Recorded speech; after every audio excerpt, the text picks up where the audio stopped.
Listen to the words by the first president. To undermine our independence. This pledge remains true whether such force should come from within or from outside Kenya.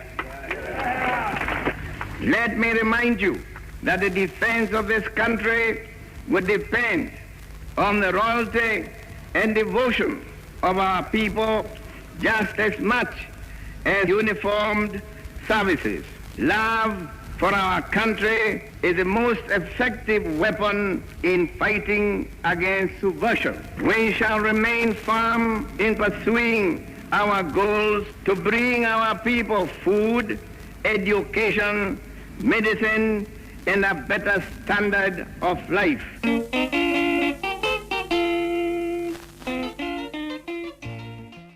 It is indeed a very sad day for our country, Kenya, to be mourning one of our Gen Z member, one Rex Kanyike Masai, having been shot down by what can be said in quotes, a trigger-happy police officer.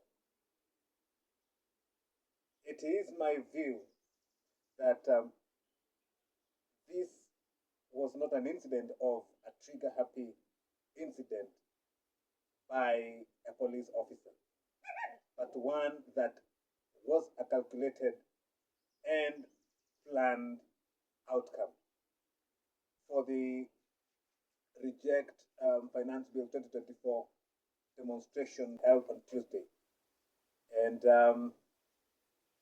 to see that he is one now a victim of police brutality actually sums up the whole picture as one incident that was planned to occur. I call it a very sad day because it appears that the government of Kenya is very, very eager to stamp out dissent, especially at this time when the young generation has taken it upon itself to demonstrate that they have exhausted their patience with this government. One thing I would want to add here is that although it appears that the government is so much interested in making sure that it silences this dissent, that it shall not end, that this is not the end, rather the beginning. The message is very clear from the youth that they have been shortchanged by this government. The young people elected this government with the highest hopes of a better future. They expected the taste of a better future to start immediately with the coming into office of this government. What has happened and what we have observed is that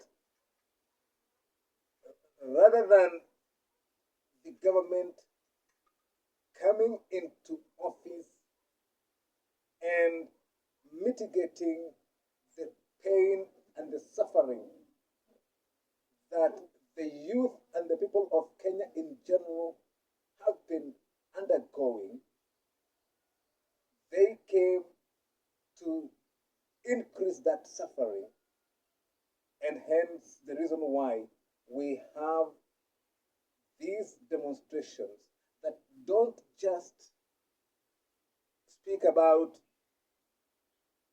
having to accept an amended finance bill, but a total rejection.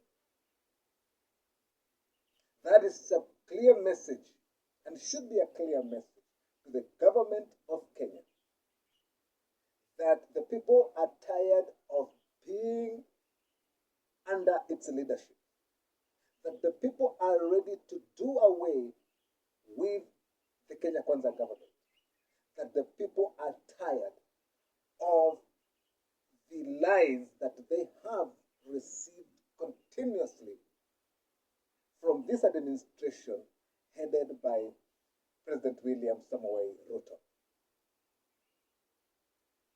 What I would want to pass across at this point in time is one very important message that every Kenyan should come to terms with. That coming up with this Reject Finance Bill 2024 as the point at which Kenyans have taken the initiative to publicly and with one voice demonstrate their dislike for this government should not just cease at this juncture. But we need to have knowledge of what then we should do with our government, the coming government, in order to have the correct representatives in office. And this is where I have been insisting and disseminating information on a system based on inverse salaries for political office, where we have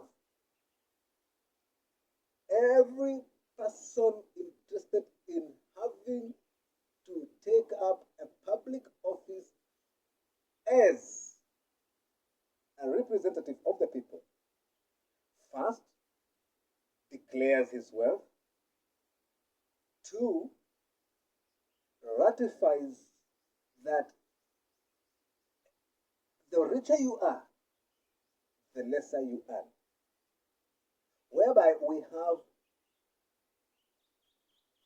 the rich earning the least.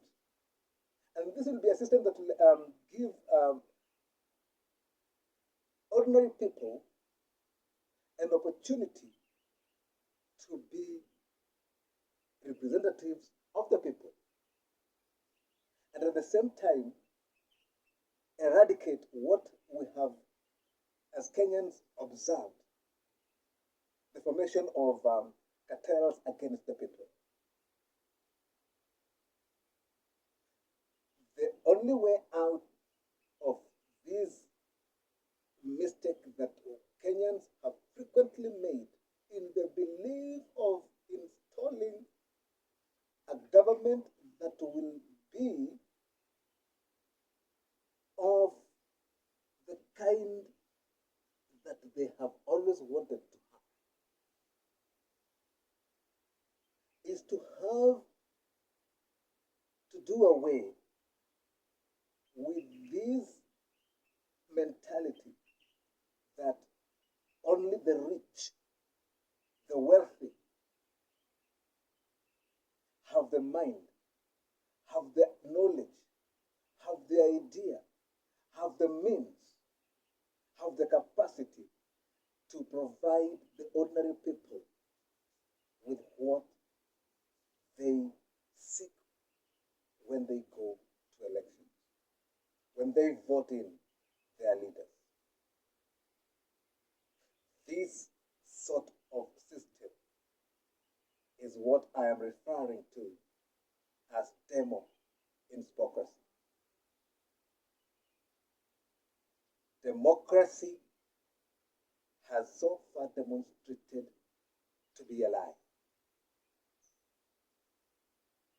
It is a lie which cost the life of Nyandarua North MP, one J.M. Kariuki in 1975. That is after he made public declaration that the government of the day was a government of 10 millionaires and 10 million beggars. This was a revelation that what the people expected of their government after 10 years of independence is not what they were getting. This is a clear picture that what was planted as democracy soon after independence was fake. So we have a fake democracy where the system is the rich use the poor and the ordinary people of the country to vote them in